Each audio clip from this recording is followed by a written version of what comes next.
I'm Nancy Showalter, and you're listening to Spirituality for the Politically Incorrect podcast.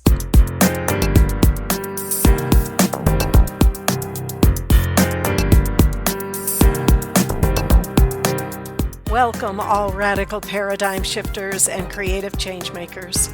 You who dare to create a better life and a better world. Tap into the power that resides within you and use that power for constructive change.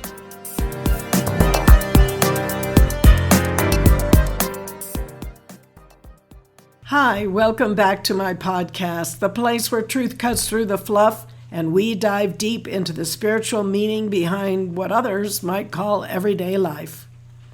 Today we're talking about something that everyone experiences, but few are willing to admit or talk about openly: failure. Yes, failure, and not just the falling down part, but the fear that creeps in and tries to paralyze you before you even begin. Now, before you hit pause or skip to the next episode, stay with me. Because what we're really talking about here isn't just failure, it's transformation. It's about how you can stop letting failure define you and start letting it refine you. So let's break this down. Psychologists, business leaders, spiritual teachers, they all agree on one thing. Fear of failure is one of the biggest roadblocks to personal growth, success, and spiritual fulfillment. So let's begin with preparation, because every battle starts in the mind. The first step to overcoming fear of failure is redefining what failure actually is. What if failure wasn't the enemy? What if it was a teacher, a spiritual initiation, a signpost that you're actually moving forward instead of staying stuck? In business, leaders have started calling failures learning moments. And spiritually, we can see them as, let's say, karmic stepping stones, tools that chisel away the ego and bring out the soul's brilliance. Like Michelangelo said, "I saw the angel in the marble and carved until I set him free." Shifting your mindset is critical in getting past a fear of failure. Here are a few mindset shifts that can help. First, redefine failure. It's not the opposite of success. It's part of success. Think about this every time you flip on a light switch.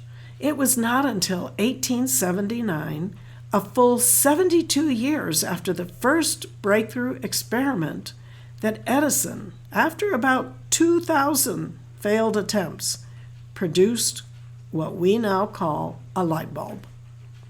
So failure simply means try a different approach. Second, find the gold in past failures. Every failed relationship, every lost opportunity, it taught you something you could not have learned otherwise. And this is challenging. It's challenging you to forgive yourself for making a so-called mistake and focus on the positive outcome, which is, what are you taking away from the experience? Next, stop seeing failure as a threat. Instead, see it as a challenge. Your soul doesn't evolve without challenges. A challenge is something that puts you to the test.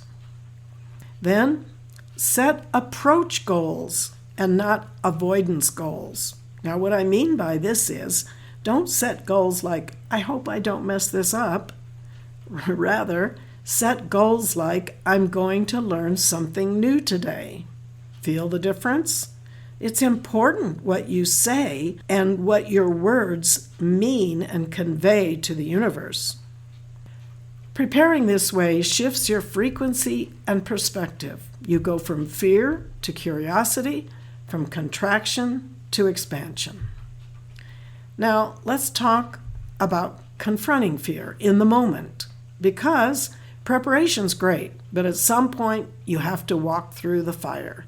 You have to face the dragon and realize it's just a shadow. The first step is to develop that habit of letting the fear pass. Feel it, but don't bond with it. Don't become it. Think of emotions as visitors, not roommates. Let them pass through. If your plan isn't working, don't freeze. Adjust the plan. The only real failure is staying stuck. Changing goals in the middle of the journey doesn't mean you failed. It means you're wise enough to adapt. And don't forget the power of confidence. Real confidence isn't arrogance. It's remembering what you've already become. Think back to a time you thought you wouldn't make it, but you did. Confidence is a spiritual resource, and the more you call it up, the stronger it gets. Listen to your intuition. Listen to that still small voice and connect with your higher self for confidence and direction.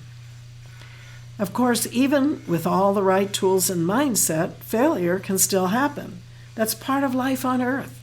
The question isn't, will I fail? It's, what will I do after I fail? Here are 3 essential steps. Treat yourself kindly. I don't mean to let yourself off the hook completely, but don't beat yourself up either. You wouldn't berate your best friend for trying their best and falling short. Extend that same grace to yourself. Accept your mistakes. Own them, not as a badge of shame, but as a stepping stone. This is how we learn. This is how we evolve and learn from it all. Every single mistake holds a message. Look for it. Ask your higher self, what am I being shown here? What truth am I now ready to face? Spiritually, failure can be a form of purification. It dissolves pride, it forces our humility, and it invites grace.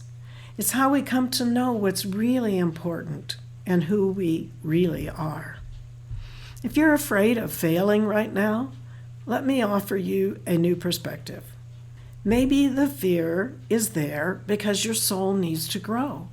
Maybe the thing you're afraid of doing is the very thing that will open you up and birth a whole new level of who you are.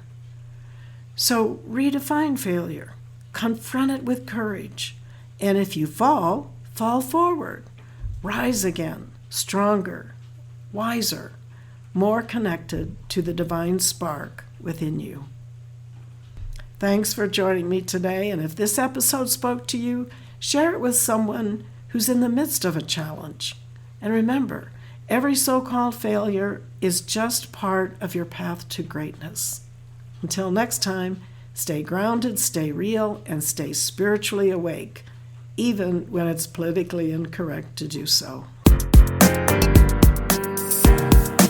Thank you for being with me today, and if you enjoyed this episode, please subscribe, download, and comment. I'd love to hear from you, and your support is much appreciated. And don't forget to go to theawakeningnow.com for free bonuses and information on my new book, You Were Born to Be a Christ, but You Were Taught You Are a Sinner. Awaken to who you really are. See you next week.